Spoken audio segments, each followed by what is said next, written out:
നിങ്ങൾക്കൊരു ജോലി കിട്ടി, അല്ലെങ്കിൽ നിങ്ങൾക്ക് പഠിക്കാൻ ഒരു അവസരം ജർമ്മനിയിൽ കിട്ടി. നിങ്ങളിവിടെ വന്നു കഴിഞ്ഞാൽ ചെയ്യേണ്ട ആദ്യ കാര്യം എന്താണെന്ന് അറിയാമോ? ഫസ്റ്റായിട്ട് നിങ്ങൾ ചെയ്യേണ്ട കാര്യം എന്ന് പറയുന്നത് സിറ്റി രജിസ്ട്രേഷനാണ്.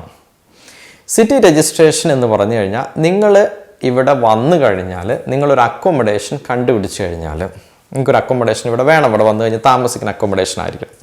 അതൊരു പക്ഷേ ടെമ്പററി ആകും, ഒരു പക്ഷേ പെർമനൻ്റ് ആകും. രണ്ടായാലും നിങ്ങളിവിടെ വന്നു കഴിഞ്ഞാൽ ആദ്യമായിട്ട് നമ്മുടെ അഡ്രസ്സിന് രജിസ്റ്റർ ചെയ്യുക എന്ന് പറയും. അതാണ് സിറ്റി രജിസ്ട്രേഷൻ എന്നുകൊണ്ട് ഉദ്ദേശിക്കുന്നത്. ഇപ്പം നമ്മൾ ഗവൺമെൻറ് ഓഫീസിൽ നമ്മുടെ നാടുകളിൽ നമ്മളൊരു അപ്ലിക്കേഷൻ ഫോം നമ്മൾ കൊടുക്കുകയാണെങ്കിൽ, ഇപ്പോൾ ഫോർ എക്സാമ്പിൾ സിമ്പിളായിട്ട് നമ്മൾ പറയാം, നമുക്കൊരു പാസ്പോർട്ടിന് നമ്മൾ അപ്ലിക്കേഷൻ കൊടുക്കുകയാണെന്ന് വിചാരിക്കും. അപ്ലിക്കേഷൻ കൊടുക്കുമ്പോൾ നമ്മൾ ഡേറ്റ് ഓഫ് ബർത്ത്, നമ്മുടെ പേര്, കാര്യങ്ങളൊക്കെ എഴുതിയിട്ട് നമ്മൾ അഡ്രസ്സ് കൊടുക്കും.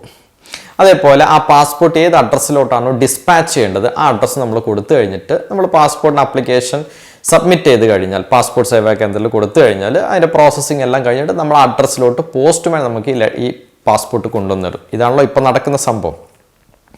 അതേപോലെ ഇവിടെ നമ്മൾ ഫസ്റ്റ് ചെയ്യേണ്ട കാര്യം ഈ അഡ്രസ്സ് പാസ്പോർട്ട് ഓഫീസിൽ നമ്മൾ അപ്ലിക്കേഷൻ ഫോം കൊടുക്കുന്നതിലൂടെ നമ്മൾ അവരുടെ അടുത്ത് പറയുന്നു, ഇതാണ് എൻ്റെ അഡ്രസ്സ്, നിങ്ങൾ ഈ അഡ്രസ്സിലോട്ട് എൻ്റെ ലെറ്ററുകളും പാസ്പോർട്ടൊക്കെ നിങ്ങൾ അയച്ചോ എന്ന് പറയുന്നു. അതേപോലെ ഇവിടുത്തെ ഒരു ഗവൺമെൻറ് ഓഫീസാണ് സിറ്റി ഓഫീസ് എന്ന് പറയും. പല സ്ഥലങ്ങളിൽ ഇതിനെ റാത്തോസ് എന്ന് പേരിട്ടും വിളിക്കാറുണ്ട്. സോ ഈ സിറ്റി ഓഫീസിൽ നമ്മൾ പോയിട്ട് നമ്മുടെ അഡ്രസ്സ് രജിസ്റ്റർ ചെയ്യണം. ഇപ്പോൾ എനിക്കൊരു അപ്പാർട്ട്മെൻ്റ് ഉണ്ട്, ഞാൻ അപ്പാർട്ട്മെൻറ്റിൽ ഇന്ന ഡോർ നമ്പറിൽ ഞാൻ താമസിക്കുന്നെങ്കിൽ ഞാൻ അവിടെ പോയിട്ട് ഞാൻ ഈ രജിസ്ട്രേഷൻ കംപ്ലീറ്റ് ചെയ്യും. രജിസ്ട്രേഷൻ്റെ മീനിങ് എന്താ വെച്ച് കഴിഞ്ഞാൽ അവരുടെ അടുത്ത് പറയാണ്, എൻ്റെ പേര് ഇതാണ്, ഞാൻ താമസിക്കുന്ന ഇതാണ്, എൻ്റെ വീട്ടിൽ ഇത്രയും പേരുണ്ട് എൻ്റെ കൂടെ എന്ന് പറഞ്ഞ് നമ്മളിവിടുത്തെ ഒരു ഗവൺമെൻറ് അതോറിറ്റിയെ ഒഫീഷ്യലായിട്ട് അറിയിക്കുന്ന പ്രോസസ്സിനെയാണ് സിറ്റി രജിസ്ട്രേഷൻ എന്ന് പറയുന്നത്. എങ്ങനെ നമുക്ക് സിറ്റി രജിസ്ട്രേഷൻ ചെയ്യാൻ പറ്റും? സിറ്റി രജിസ്ട്രേഷൻ ചെയ്യണമെങ്കിൽ നിങ്ങൾക്ക് പ്രധാനമായിട്ടും വേണ്ടത് 3 ഡോക്യുമെൻറ്റ്സ് ആണ്. അതിൽ ഒന്നാമത്തെ ഡോക്യുമെൻറ്റ്സ് എന്ന് പറയുന്നത് നിങ്ങളുടെ കയ്യിലുള്ള പാസ്പോർട്ട് തന്നെയാണ്. നിങ്ങൾ ജർമ്മനിലോട്ട് വന്നപ്പോൾ ഉള്ള പാസ്പോർട്ട്, അതിനകത്ത് നിങ്ങളെ വിസയും കാണും. സോ നിങ്ങളുടെ പാസ്പോർട്ട് നിങ്ങളുടെ കയ്യിൽ വേണം, നമ്പർ 1. നമ്പർ 2 എന്ന് പറയുന്നത് ലാൻഡ് ലോഡിൻ്റെ കൺഫർമേഷൻ ലെറ്റർ. അതായത് നിങ്ങളിവിടെ താമസിക്കുന്ന അപ്പാർട്ട്മെൻറ്റിൽ അല്ലെങ്കിൽ ആ വീടിൻ്റെ ലാൻഡ് ലോഡ് സർട്ടിഫൈ ചെയ്ത് പറയണം, ഓക്കെ നിങ്ങൾ ഇത്രയും ഏരിയയുള്ള വീട്ടിൽ താമസിക്കുന്നുണ്ട്, നിങ്ങളുടെ കൂടെ നിങ്ങളുണ്ട്, നിങ്ങളുടെ വൈഫുണ്ട്, നിങ്ങളുടെ കുട്ടികളുണ്ട്, അല്ലെങ്കിൽ നിങ്ങൾ ഒറ്റയ്ക്കാണ്, എത്ര പേര് ആ വീട്ടിൽ താമസിക്കുന്നുള്ള ലാൻഡ് ലോഡിൻ്റെ കൺഫർമേഷൻ ലെറ്റർ വേണം, നമ്പർ 2. നമ്പർ 3, ഈ സിറ്റി രജിസ്ട്രേഷന് പോകുമ്പോൾ വേണ്ട മൂന്നാമത്തെ ഡോക്യുമെൻ്റ് എന്ന് പറയുന്നത് അപ്ലിക്കേഷൻ ഫോമാണ്. അപ്ലിക്കേഷൻ ഫോമിൽ ഒന്നുമില്ല, നിങ്ങളുടെ പേര്, നിങ്ങളുടെ കൂടെ ആരൊക്കെ താമസിക്കുന്നുണ്ട്, അവരുടെ പാസ്പോർട്ട് നമ്പർ, അവരുടെ ഏജ്, കാര്യങ്ങളൊക്കെ മെൻഷൻ ചെയ്യുന്ന മൂന്നാമത്തെ അപ്ലിക്കേഷൻ ഫോമും. ഇങ്ങനെയുള്ള ഈ 3 ഡോക്യുമെൻറ്റും കൊണ്ടുപോയിട്ട് വേണം നിങ്ങൾ സിറ്റി രജിസ്ട്രേഷൻ ചെയ്യാൻ വേണ്ടിയിട്ട്. ഇനി അടുത്ത ചോദ്യം, ഓഫ് കോഴ്സ് ഇത് കേൾക്കുന്നത് നിങ്ങൾ വിചാരിക്കും ഇതെല്ലാം ഇപ്പോൾ എവിടെ നിന്ന് കിട്ടും? വളരെ ഈസിയാണ്. നിങ്ങൾ ഏത് സിറ്റിയിലാണോ ജർമ്മനിൽ താമസിക്കുന്നത്, ഇപ്പോൾ ഞാൻ താമസിക്കുന്ന സിറ്റി എന്ന് പറയുന്നത് റിഗൻസ്ബർഗ് ആണ്, മ്യൂണിക്ക് അടുത്തുള്ള സ്ഥലമാണ്. പക്ഷെ അതേപോലെ ഒരുപാട് സിറ്റീസ് ഉണ്ടായിരിക്കും. അപ്പോൾ ആ ഓരോ സിറ്റി ഓഫീസും ജസ്റ്റ് ഗൂഗിൾ ചെയ്ത് നോക്കുക, സിറ്റി ഓഫീസ്. ഇപ്പോൾ നിങ്ങൾ ഫോർ എക്സാമ്പിൾ ഹാംബർഗിലാണ് താമസിക്കുന്നതെങ്കിൽ സിറ്റി ഓഫീസ് ഇൻ ഹാംബർഗ്, നിങ്ങൾക്ക് അതിൻ്റെ വെബ്സൈറ്റിലോട്ട് തന്നെ ഗൂഗിളിൻ്റെ ഫസ്റ്റ് 2 ലിങ്ക്സ് അതിനകത്തോട്ട് തന്നെ പോകും. അവിടെ പോയി കഴിഞ്ഞാൽ സിറ്റി രജിസ്ട്രേഷൻ അല്ലെങ്കിൽ സിറ്റി രജിസ്ട്രേഷൻ ഓഫീസ് എന്ന് സെർച്ച് ചെയ്ത് കഴിഞ്ഞാൽ നിങ്ങൾക്ക് അതിനകത്തോട്ട് എത്താൻ പറ്റും. അല്ലെങ്കിൽ കുറച്ചുകൂടി സ്പെസിഫിക് ആയിട്ട് നിങ്ങൾക്ക് സെർച്ച് ചെയ്യാൻ പറ്റുന്നതാണ് ആൽമെൽഡുങ് എന്ന് പറയും, ANMELDUNG, ആൽമെൽഡുങ് ഇൻ സിറ്റി ഓഫീസ് എന്ന് കൊടുത്തു കഴിഞ്ഞാൽ, ആൽമെൽഡുങ് എന്ന് പറഞ്ഞാൽ അതൊരു ജർമ്മൻ വേർഡാണ്. ആക്ച്വലി രജിസ്ട്രേഷൻ എന്നാണ് അതിൻ്റെ മീനിങ്. അപ്പോൾ ഫസ്റ്റ് വരുന്നവരെല്ലാവരും ഭയങ്കര ജർമ്മൻ എക്സ്പേർട്സ് ഒന്നും ആവില്ല, ഇവിടെ വന്ന് നമ്മൾ പഠിക്കുന്നതാണ് ജർമ്മൻ എല്ലാം. സോ അപ്പം ആ കാര്യത്തെക്കുറിച്ച് ടെൻഷൻ ആവേണ്ട, ജസ്റ്റ് ഗൂഗിൾ സെർച്ച് ചെയ്താൽ മതി, city registration office near me എന്ന് കൊടുക്കുക.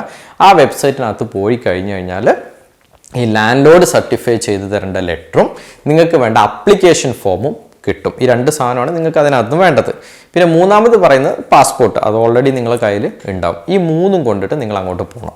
ഈ വെബ്സൈറ്റിനകത്ത് വളരെ സ്പെസിഫിക് ആയിട്ടൊരു കാര്യം ശ്രദ്ധിക്കണം, മിക്കവാറും സ്ഥലങ്ങളിൽ അപ്പോയിൻമെൻറ്റ് സിസ്റ്റമാണ് ജർമ്മനിയിൽ ഫോളോ ചെയ്തത്. ഇപ്പം നമ്മുടെ നാട്ടിലൊക്കെ ഒരു ഗവൺമെൻറ് ഓഫീസിൽ പോകണമെന്നെങ്കിൽ രാവിലെ ആ പേപ്പറെല്ലാം എടുത്ത് ഒരു ഫയലിലോട്ട് വെച്ചിട്ട് മടക്കിയിട്ട് അങ്ങോട്ട് പോയിട്ട് കാര്യം പറഞ്ഞാൽ നടക്കും മീൻസ് കുറച്ച് സമയം അവിടെ നിൽക്കണം, അങ്ങനെയാണ്. പക്ഷേ ഇവിടെ നമുക്ക് ചില കാര്യങ്ങൾ, എല്ലാ കാര്യങ്ങളൊന്നും ഞാൻ പറയുന്നില്ല, പക്ഷെ ഒരു 90% കാര്യങ്ങളും അപ്പോയിൻമെൻറ്റ് സിസ്റ്റമാണ് വർക്ക് ചെയ്യുന്നത്. നമ്മൾ അവരുടെ അപ്പോയിൻമെൻറ്റ് നമ്മൾ ഇമെയിൽ അയച്ചോ വിളിച്ചോ ചോദിക്കേണ്ട ആവശ്യം വരും. ഇപ്പോൾ ഫസ്റ്റ് ഒരുപക്ഷെ ജർമ്മനിൽ വരുന്ന ഒരാൾക്ക് ജർമ്മൻ ലാംഗ്വേജ് ഒന്നും അത്ര ഭയങ്കര പെർഫെക്റ്റ് ആവില്ല. ഓക്കെ, അപ്പോൾ നമുക്ക് ഫോൺ വിളിച്ച് കഴിഞ്ഞാൽ മിക്കവാറും അവർ ജർമ്മനിൽ സംസാരിക്കും. ഇംഗ്ലീഷ് അറിയാവുന്നവരെ കിട്ടൽ കുറവായിരിക്കും. അപ്പോൾ നമുക്ക് ജർമ്മനിൽ സംസാരിക്കുമ്പോൾ നമുക്കത് എന്തൊക്കെ പറയേണ്ടതെന്നൊന്നും പ്രത്യേകിച്ച് ഒരു ഐഡിയയും കിട്ടില്ല. നമുക്ക് അവർ പറയുന്നിട്ട് മനസ്സിലാവില്ല, നമുക്ക് തിരിച്ച് പറയാൻ അറിയില്ല. അപ്പോൾ അങ്ങനത്തെ സ്റ്റേജിൽ എന്ത് ചെയ്യുക, ഏറ്റവും ബെസ്റ്റ് തന്നെ ഇമെയിൽ ചെയ്യുക. ഇമെയിൽ ചെയ്യുമ്പോൾ ശ്രദ്ധിക്കുക, ജർമ്മനിൽ ഇമെയിൽ ചെയ്യാനായിട്ട് ശ്രദ്ധിക്കുക. നമുക്ക് ഇന്ന് ഗൂഗിൾ ട്രാൻസ്ലേറ്റർ ഉണ്ട്. ഒരു സൈഡിൽ ഇംഗ്ലീഷ്, ഒരു സൈഡിൽ ജർമ്മൻ. ഇംഗ്ലീഷിൽ നിങ്ങളെ വിഷയങ്ങൾ നിങ്ങൾ ടൈപ്പ് ചെയ്യുക, ആ സൈഡിൽ അതിൻ്റെ ജർമ്മൻ ട്രാൻസ്ലേഷൻ വരികയും ചെയ്യും.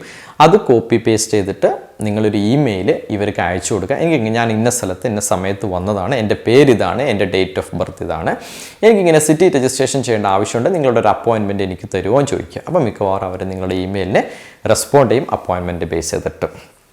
അത് നിങ്ങൾ സിറ്റി രജിസ്ട്രേഷൻ ഓഫീസ്, നിങ്ങൾ താമസിക്കുന്ന സ്ഥലത്തുള്ള സിറ്റി രജിസ്ട്രേഷൻ ഓഫീസിൻ്റെ വെബ്സൈറ്റ് പോയി കഴിഞ്ഞാൽ കാണാൻ പറ്റും. എല്ലായിടത്തും അപ്പോയിൻമെൻറ്റ് വേണ്ട. ഇപ്പോൾ ഫോർ എക്സാമ്പിൾ ഞാൻ പറഞ്ഞ പോലെ ഞാൻ താമസിക്കുന്ന റിഗൻസ്ബൂഗാണ്.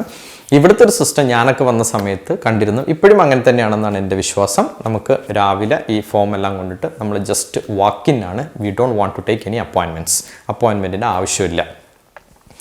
അപ്പോൾ അത് ഓരോ സിറ്റീസിലും ഡിപ്പെൻഡ് ചെയ്യും. ഇപ്പം ഫേമസ് ആയിട്ടുള്ള സിറ്റികളിലൊക്കെ ഒരു പക്ഷേ റഷ് ഒഴിവാക്കാൻ വേണ്ടിയിട്ട് അവർ അപ്പോയിൻമെൻറ്റ് സിസ്റ്റം കൊണ്ടുവരും, ചിലടത്ത് ജസ്റ്റ് വാക്കിനായിരിക്കും. അപ്പം മറക്കാതെ ആലോചിക്കുക, ഈ 3 ഡോക്യുമെൻറ്റ്, ലാൻഡ് ലോഡിൻ്റെ കൺഫർമേഷനും അതേപോലെ തന്നെ നിങ്ങളുടെ അപ്ലിക്കേഷൻ ഫോമും നിങ്ങൾക്ക് അതാത് വെബ്സൈറ്റുകളിൽ നിന്ന് കിട്ടുന്നതാണ്. മൂന്നാമത് വേണ്ടത് പാസ്പോർട്ട്. വേറെ ഫീസോ കാര്യങ്ങളോ ഒന്നും തന്നെ ഇല്ല. ജസ്റ്റ് ഈ 3 പേപ്പറും ഈ 3 ഡോക്യുമെൻറ്റ്സും കൊണ്ടുപോയി നിങ്ങൾ അവിടെ പോവുക. അവർ നിങ്ങളെ രജിസ്ട്രേഷൻ കംപ്ലീറ്റ് ചെയ്ത് നിങ്ങൾക്കൊരു അക്നോളജ്മെൻറ്റ് ലെറ്റർ തരും.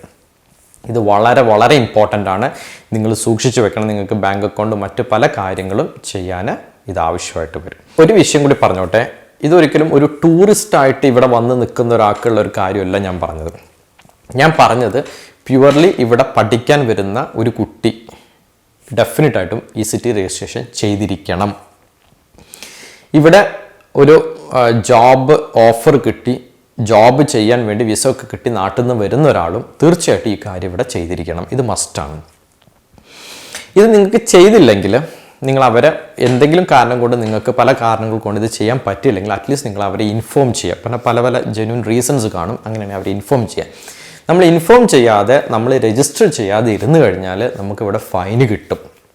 ഇവിടെ ഭീമമായ ഫൈനാണ് പല കാര്യങ്ങൾക്കും. ഇപ്പോൾ ഫോർ എക്സാമ്പിൾ പറയുകയാണെങ്കിൽ ഒരു 2.5 യൂറോ ബസ്സിൻ്റെ ടിക്കറ്റ് എടുത്ത് പോയില്ലെങ്കിൽ അതിന് ഫൈൻ അടിച്ചു കഴിഞ്ഞാൽ 60 യൂറോ ആണ് കിട്ടുന്നത്. ഇന്നിപ്പോൾ യൂറോക്ക് 90ൻ്റെ അടുത്ത് വാല്യൂ ഉണ്ട്. അപ്പോൾ 2.5 യൂറോ എന്ന് പറയുമ്പോൾ നിങ്ങൾക്ക് അറിയാം, ജസ്റ്റ് ഒരു 250 രൂപയുടെ ടിക്കറ്റിന് നമ്മൾ അടക്കേണ്ടി വരുന്നതെന്ന് വെച്ച് കഴിഞ്ഞാൽ 60 യൂറോ, 5,500 രൂപയോളം നമ്മൾ അടക്കേണ്ടി വരും. അപ്പം 250 രൂപക്ക് 5,000 രൂപയുടെ 5,000 രൂപ ഫൈൻ എന്ന് പറയുമ്പോൾ എത്ര ഇരട്ടിയാണെന്ന് നോക്കിയാൽ. അതുകൊണ്ട് അങ്ങനത്തെ റിസ്ക് ഒന്നും എടുക്കരുത്. എനിക്ക് എന്തെങ്കിലും കാരണം കൊണ്ട് പറ്റിയില്ലെങ്കിൽ അതിൻ്റെതായ കാരണങ്ങൾ അറിയിക്കാം. അതിൻ്റെതായ സൊല്യൂഷൻസ് അവിടെ ഉണ്ടാകും. ഒരിക്കലും സിറ്റി രജിസ്ട്രേഷൻ ചെയ്യാതെ ഇവിടെ വന്നിട്ട് ഇല്ലീഗലായിട്ട് നിങ്ങൾ താമസിക്കാതിരിക്കാൻ ശ്രമിക്കുക എന്നല്ല, അങ്ങനെ ചെയ്യാൻ ഇവിടെ പാടില്ല. അതുകൊണ്ട് അത് ഏറ്റവും ഇതിലെ ഒരു പ്രൈമറി സ്റ്റെപ്പാണ്. സ്റ്റെപ്പ് നമ്പർ 1 എന്ന് ഞാൻ പറഞ്ഞാൽ ഇവിടെ വന്നു കഴിഞ്ഞാൽ ആദ്യം ചെയ്യേണ്ട ഒരു ടൂറിസ്റ്റായിട്ട് വരുന്ന ഒരാളെ കുറിച്ചല്ല ഞാൻ പറഞ്ഞത്, പഠിക്കാനോ ജോലിക്കോ ആയിട്ട് ഇവിടെ വരുന്ന ഒരാൾ ആദ്യമായിട്ടൊരു അപ്പാർട്ട്മെൻറ്റ് എടുത്തു കഴിഞ്ഞാൽ ആൾ ചെയ്യുന്നൊരിതാണ്.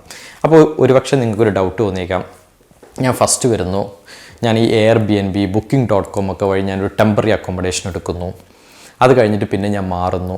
No problem. നിങ്ങൾ ഏതാണോ അക്കോമഡേഷൻ ടെമ്പററി ആയിട്ട് എടുക്കുന്നത്, അത് മേ ബി നിങ്ങൾ 2 മാസത്തിനോ 3 മാസത്തിനോ ആയിരിക്കും. ഒരുപക്ഷെ നിങ്ങൾ വരുമ്പോൾ നിങ്ങൾക്ക് വീട് കിട്ടിക്കോണമെന്നില്ല. ആ സമയത്ത് ആ കിട്ടുന്ന അഡ്രസ്സ് വെച്ചിട്ട് നിങ്ങൾ ആ ലാൻഡ് ലോഡിൻ്റെ കൺഫർമേഷൻ വാങ്ങിക്കുക, അപ്ലിക്കേഷൻ ഫോം ഫില്ല് ചെയ്യുക, നിങ്ങളെ പാസ്പോർട്ട് കൊണ്ടുപോവുക, രജിസ്റ്റർ ചെയ്യുക.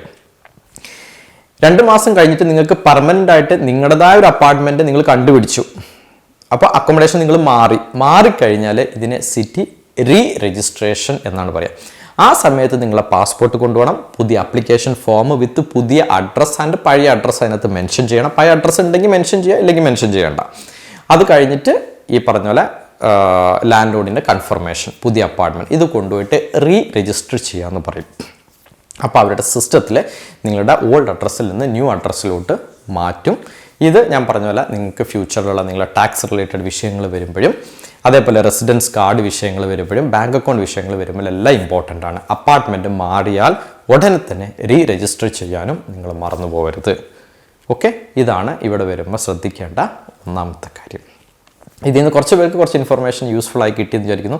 നിങ്ങൾക്ക് എന്തെങ്കിലുമൊക്കെ സംശയങ്ങളുണ്ടെങ്കിൽ നിങ്ങൾക്ക് ഇതിൻ്റെ കമൻറ്റ് സെക്ഷനിൽ ചോദിക്കാം. എൻ്റെ ടൈം അനുസരിച്ച് ഞാൻ നിങ്ങൾക്ക് റിപ്ലൈ ചെയ്യാം. ഓക്കെ, നിങ്ങൾക്ക് വീഡിയോ യൂസ്ഫുൾ ആയിട്ടുണ്ടെങ്കിൽ നിങ്ങൾ നിങ്ങളുടെ ഫ്രണ്ട്സിനോ നിങ്ങളുടെ ഫാമിലി സർക്കിളിലോ ഒക്കെ ഷെയർ ചെയ്യുക. അടുത്ത വീഡിയോയിൽ കാണുന്നവരേക്കും ബൈ ബൈ.